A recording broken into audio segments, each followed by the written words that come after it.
Hello and welcome back. So, in my last poll on Instagram, I've asked you what you wanted to learn from what I show on my account, and some of you asked me about how to move the 2D textures on Blender. So, that's very easy. So, let's start, and I'm gonna show you. It's fairly simple. There's a couple of tricks you can do, but it's it's very basic stuff, and I think you're gonna follow fine. I did an artwork lately. I'm gonna talk about it later in this video, but as for now, I'm just gonna show you the technique on a simple cube. That's very straightforward. So first thing I did was creating this cube, going in the shader editor and add the new material. And what's gonna do is putting with this principle BSDF, that is basically your base material. So this is very powerful. You can do a lot of stuff with it, but as for now, we're going to just use a couple of these settings. So the first thing to add is an image texture. And what I did was already importing mine. It's the second time I record this tutorial because the first time I didn't record it. So I was talking to myself for like 20 minutes. So you just put your image here and you connect it to the base color. What's going to happen here, and I switch to render mode to show you, and I add an HDRI just to have to feel light, is going to add your image as your color of the material. Now, as you can see, it's not working very well. So what we want to do is called unwrapping. That means putting these faces on a plane and tell the software what part of the image should the face be on. And that's going to make more sense in a second. What you want to do next is move to the UV editor and select the cube, hit shift, go in edit mode, and you can see that we have the faces here. Now they're a little bit stretched. I'm not sure why, but one way to fix it is go in edit mode, go in face mode, select all, right click, and then you can actually unwrap them. So what I usually do is the Smart AV project. That is kind of works. In this case we could do cube, but let's go with Smart for now. And you can see now we have all our cubes. Now, the main thing about this technique is just to put, the UVs on top of the drawings. Now, I did this thinking about the model, so it kind of matches. There are squares, so it's fairly easy, even too easy maybe, but you can actually move them around. They're not perfect squares because I was on Procreate and I didn't actually create squares, but I think they're more rectangles in a way. But still, you just have to match these as best as you could. It's not important. And then you can actually work on them later. So let's see, this one is actually this one, and we can see it's not aligned, so we can hit G, move it a bit, and then we can select these two dots, move them a bit down, and these two, move them a bit on the right.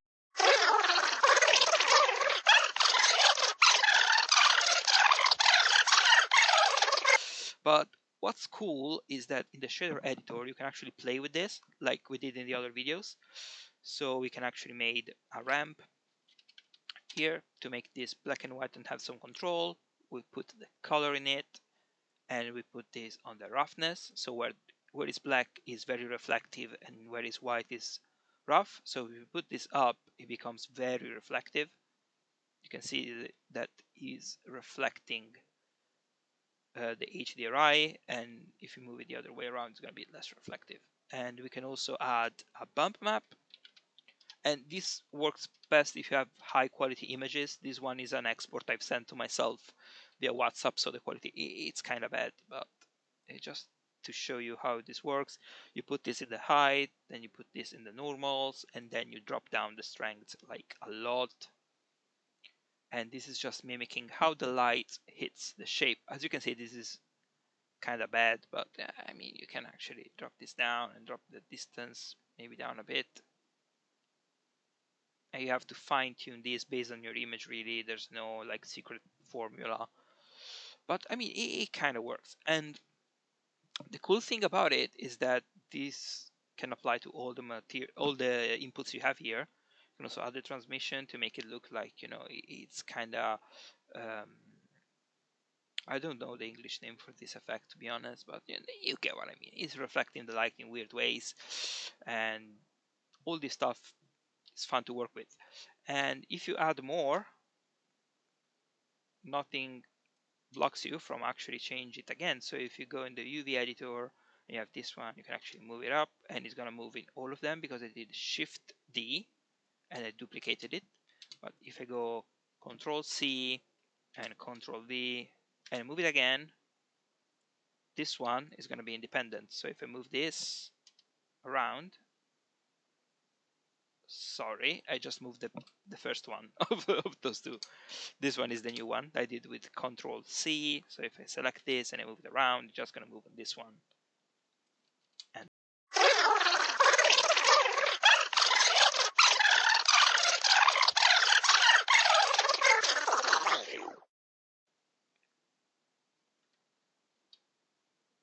something I forgot to mention is that actually one thing that is kind of important if you're not doing cubes is actually having the geometry matching what you're doing. In this case, they're cubes, and that's fine, so it's easy.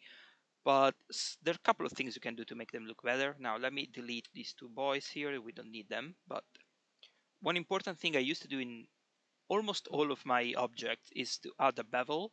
That's going to break the sharp edges you can see on top and on the side. Nothing in real life got this kind of sharp edges, absolutely sharp.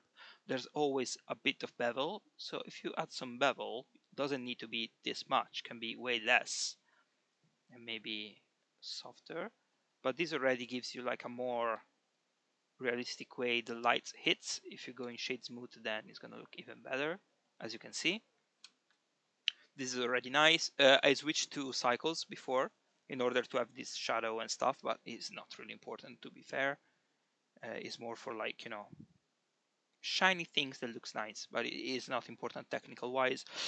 And something else you might want to do, even if it's not needed, is to actually mess up a bit the geometry. I mean, this cube I draw, it doesn't look like perfect.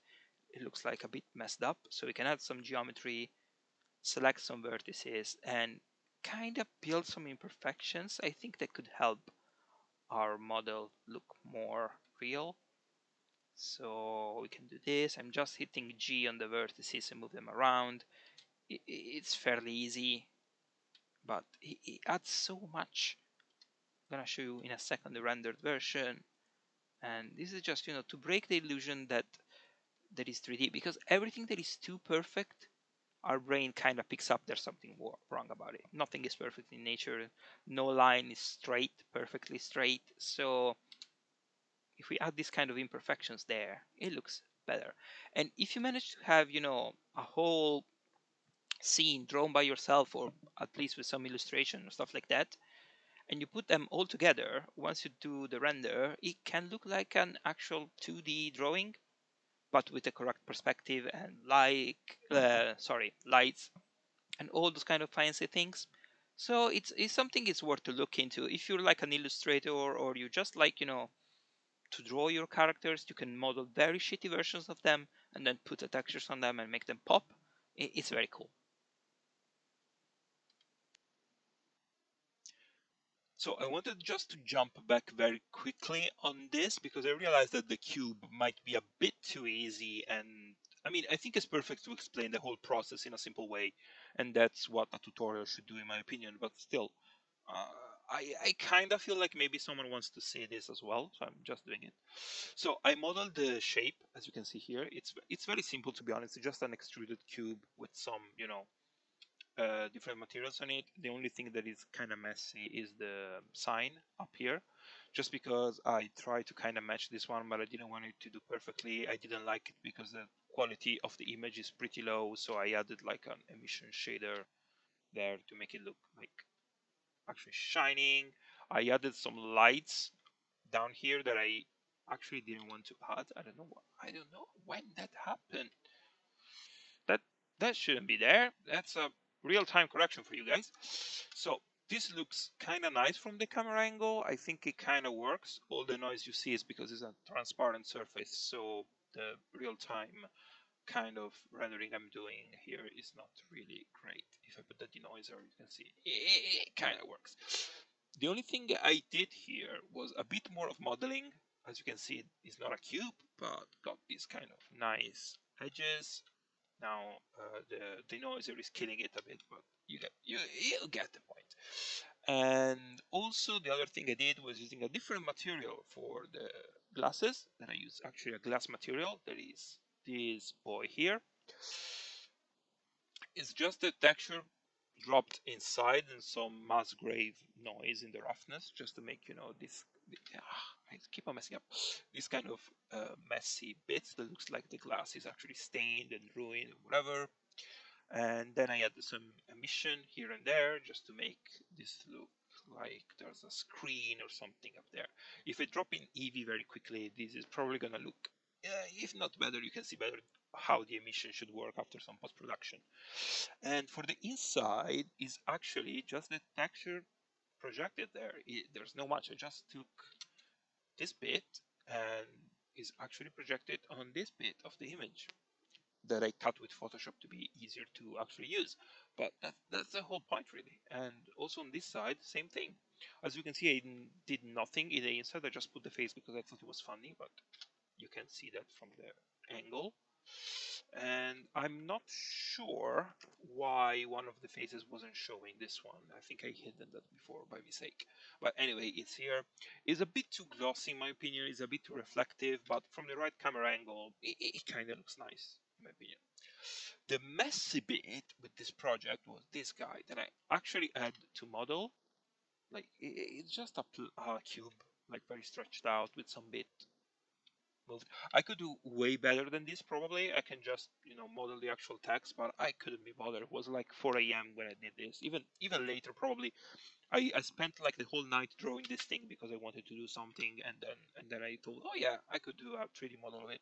So yeah, that's not how you should work at all. But yeah, the point is all this, and the head was a bit of a mess because projecting a sphere wasn't easy, having just this bit as a texture. So what I did was basically messing a bit with it, and I'm gonna show you in a second how it looks. This is how I unwrap this, and you can see it is not matching perfectly at all.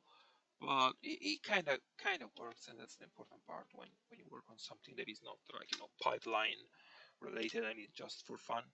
It just needs to work really. So if you go on the other side, I just reprojected the things I did before. As you can see, I did a mistake here because again it was very late and I couldn't be bothered. But I mean, it's very easy. We can fix this together now. You just take these 2 points here and you move them here, and you move this here, and then you move this here, and you move this here. And more or less, it looks fine-ish. Now, the texture here is kind of ruined. What we should do actually maybe is moving this down here and try again. And the good thing here would be to have this thing drawn from both angles in order to have all the sides in the same picture so we can actually project it. I just did one side because it was just a sketch. I never thought about doing a 3D model in the first place. And I could do the other side, and I'm probably not gonna do it because I want to work on other stuff. But again, we can actually project this side and hope for the best. Same things for this boy, as you can see, is projecting this random bit that is not supposed to, so we can actually move this here, this here. It's easy, you know what's happening here. Come on, it's just projecting this image on this shape, and I mean, this is all it is. It's pretty fun. It's pretty easy. If you are like an illustrator or whatever, you can work on this. And if you have more complex shape, like a character or whatever, you need to do a very basic sculpt of the character, and then you can project your stuff on it. Of course, if you draw from like the front and the side and the top and the bottom, you can actually mix everything together in the same image and use it as a texture. That's the best way to do it in my opinion. And I mean, let me know what you think about it. I think it's a pretty nice thing to do. I kind of like the results, and I really hope you enjoyed this and that you can actually do something of your own with this technique. If you have any questions, feel free to shoot at me. And the more you actually work on your model, the more you can explore and create new stuff and learn. And that's pretty much all about it.